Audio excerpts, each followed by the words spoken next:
राष्ट्रवादी काँग्रेसमध्ये सध्या प्रदेशाध्यक्ष बदलण्यावरून घमासान सुरू असल्याची चर्चा आहे। खरं तर दादा गेल्यापासून इतक्या दिवसांमध्ये प्रदेशाध्यक्ष बदलण्याबाबत काहीच विधानं केली जात नव्हती।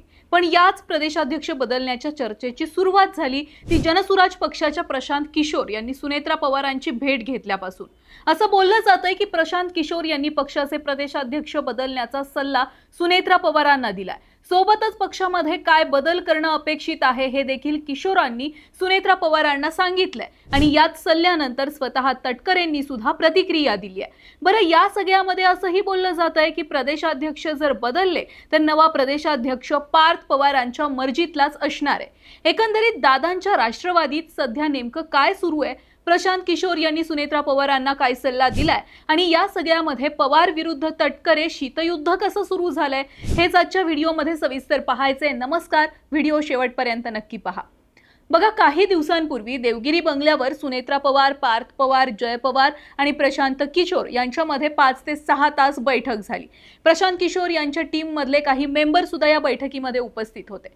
पक्षाच्या भविष्यातील रणनीतीवर चर्चा करताना सुनील तटकरे यांच्या कार्यपद्धतीवर नाराजी व्यक्त केल्याचं सूत्रांकडून सांगितलं जात आहे। मागील 2 ते 3 बैठकींमध्ये संघटनात्मक बदलांबाबत सूचना देऊनही त्यांची अंमलबजावणी झाली नसल्यानं प्रदेशाध्यक्ष रणनीतीनुसार काम करत नसतील तर महाराष्ट्रात पक्ष प्रभावीपणे वाढवणं कठीण असल्याचं किशोरांनी यावेळी सांगितलंय। भविष्यात राष्ट्रवादी सोबत निवडणूक रणनीतिकार म्हणून काम करायचं असेल तर आधी प्रदेशाध्यक्ष पदाबाबत निर्णय घ्यावा अशी भूमिका सुद्धा या बैठकीमध्ये प्रशांत किशोर यांनी सुनेत्रा पवार आणि पार्थ पवारांसमोर मांडल्याचं बोललं जात आहे। यामागे तटकरे यांची खासदारकी हे सुद्धा एक कारण असल्याचं सांगितलं जात आहे।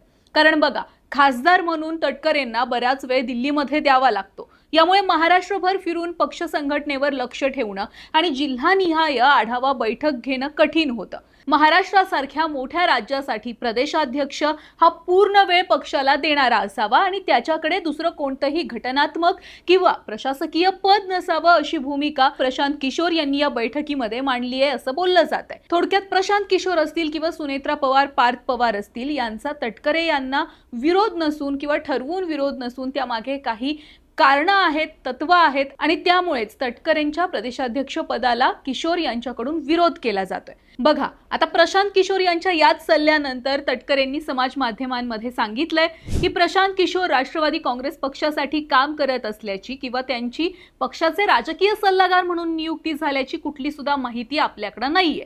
पक्षानं अशी नियुक्ती केली असती तर ती आपल्याला निश्चित माहिती असती। उरला प्रश्न प्रदेशाध्यक्ष पदाचा। प्रदेशाध्यक्ष पदावरून मला हटवण्याचा सल्ला प्रशांत किशोर यांनी दिला असावा असं मला वाटत नाही। राजकीय सल्लागारांवर अवलंबून राहण्यापेक्षा जनतेत मिसळल्यामुळेच राजकीय यश मिळतं। मी अनेक वर्षांपासून महाराष्ट्र पिंजून काढलाय, त्यामुळे अनुभव जास्त आहे असं म्हणत थोडक्यात सुनील तटकरेंनी प्रदेशाध्यक्ष पद त्यांच्याकडून काढून घेण्याबाबत नाराजी व्यक्त केली आहे। सोबतच अशा चर्चा खोट्या आहेत असं सुद्धा सांगितलंय। पण दुसरीकडे मात्र राष्ट्रवादीतल्याच रुपाली ठोंबरे पाटलांनी प्रदेशाध्यक्ष बदलण्याच्या चर्चांना होकार दिलाय। रुपाली ठोंबरे पाटील असं म्हणाल्या की अजित दादा ज्यावेळी होते अगदी त्यावेळी सुद्धा दादांना पक्षाचे प्रदेशाध्यक्ष बदलायचे होते। तटकरे साहेब हे आता का नाकारतायत हे त्यांनाच ठाऊक असं म्हणत रुपाली पाटलांनी तटकरे आता प्रदेशाध्यक्ष नको हे थोडक्यात अप्रत्यक्षपणे सांगितलं। आता तटकरे आणि पक्षातील इतर नेत्यांच्या वेगवेगळ्या विधानांवरून एवढं तरी समजतंय की राष्ट्रवादी काँग्रेस पक्षामध्ये सध्याच्या घडीला प्रदेशाध्यक्ष पदाच्या बदलावरून राजकारण पेटलंय एवढं नक्की आहे। आता बघा, जर खरंच प्रदेशाध्यक्ष बदललेच तर तटकरेंच्या जागी संधी कुणाला मिळेल हा सुद्धा मोठा प्रश्न आहे। कारण किशोरांच्या सल्ल्यानुसार तर प्रदेशाध्यक्ष महाराष्ट्रातला पाहिजे आणि त्याच्याकडे कोणतं घटनात्मक पद नसावं। आता या सल्ल्याला परफेक्ट मॅच होणारा नेता राष्ट्रवादीमध्ये कोण आहे हे पाहणं सुद्धा तितकंच महत्त्वाचं आहे। आणखी एक महत्त्वाची बाब म्हणजे नवीन प्रदेशाध्यक्ष कोणताही झाला तरी तो पार्थ पवार यांच्या विश्वासातला आणि मर्जीतला नेता असण्याची अगदी दाट शक्यता आहे। कारण अजित पवार यांच्या निधनानंतर राष्ट्रवादी काँग्रेस अजित पवार गटामधील निवड प्रक्रिया जर आपण पाहिली तर त्यामध्ये बऱ्यापैकी पार्थ पवार यांचाच सहभाग असल्याचं दिसतंय। मग यामध्ये पुण्यामध्ये विधान परिषदेसाठी झालेली निवडणूक उत्तम उदाहरण ठरते, कारण या निवडणुकीमध्ये पक्षाकडून विक्रम काकडे यांना उमेदवारी देण्यात आलेली आणि या निर्णयावर पक्षातील अनेक ज्येष्ठ नेते नाराज होते. पण विक्रम काकडे हे पार्थ पवारांचे दोस्त असल्यामुळे पार्थ पवारांनी विक्रम काकडेंच्या उमेदवारीसाठी हट्ट धरलेला होता. त्यामुळे आता यावेळी सुद्धा प्रदेशाध्यक्ष पदाच्या निवडीत पार्थ पवारांनी पक्षातील इतर नेत्यांची मतं विचारात घेतली नाहीत, स्वतःच मत लादलं तर पक्षात मोठे वाद होण्याची शक्यता आहे. पक्षात फूट सुद्धा पडू शकते. त्यामुळे प्रदेशाध्यक्ष खरंच बदलायचं ठरलं तर सगळ्यात आधी पार्थ पवारांना थोडं नमतं घ्यावं लागणार आहे.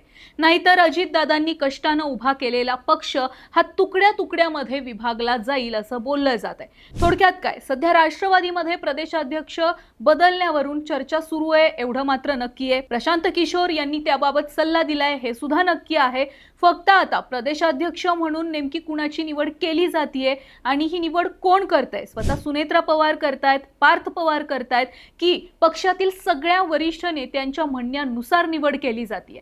जर पार्थ पवार यांनी स्वतःच मत लादलं तर मात्र पक्षातले इतर वरिष्ठ नेते हे नाराज होतील आणि यामुळे पक्षाला मोठा फटका सुद्धा बसू शकतो.